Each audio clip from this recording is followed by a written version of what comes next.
So history has recorded the first big UFO sighting in the United States is 1947 in Roswell, New Mexico, very famously right outside Roswell. But actually, there was, in some sense, a bigger and more significant event sighting 2 years before, also in New Mexico, at exactly the moment the U.S. government was detonating the first atomic weapon, shortly thereafter used in Japan. And witnesses on the ground saw some kind of object shaped like an avocado, they said, crash land.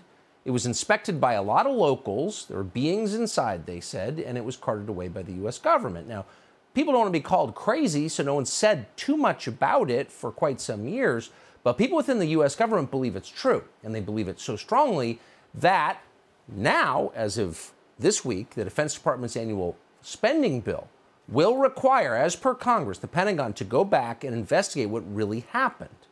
Nick Pope is a former UK Ministry of Defense official who's followed this subject very closely.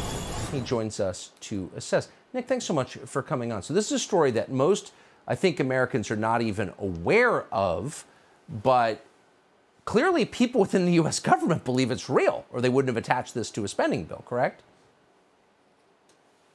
Correct, yes. This is being called the Roswell before Roswell. And you're right, people with some knowledge of these intelligence programs who've been briefing Congress about this made sure that this was put into the legislation.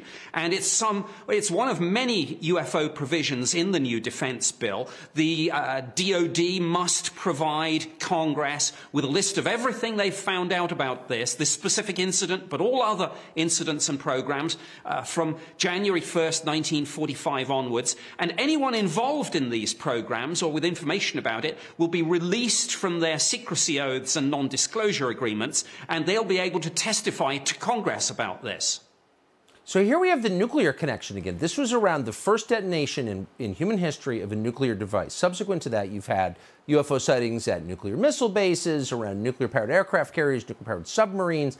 There's clearly some I mean, I don't pretend to understand, but nuclear has some connection to these sightings, no?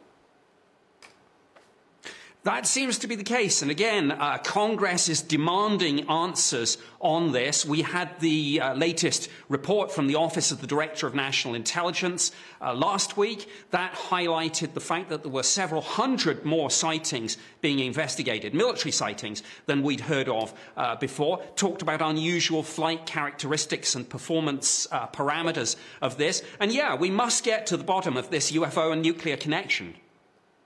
Yeah. I mean, I would think. It feels like we're getting closer. I hope. Nick Pope, thank you for your work on this. Appreciate it.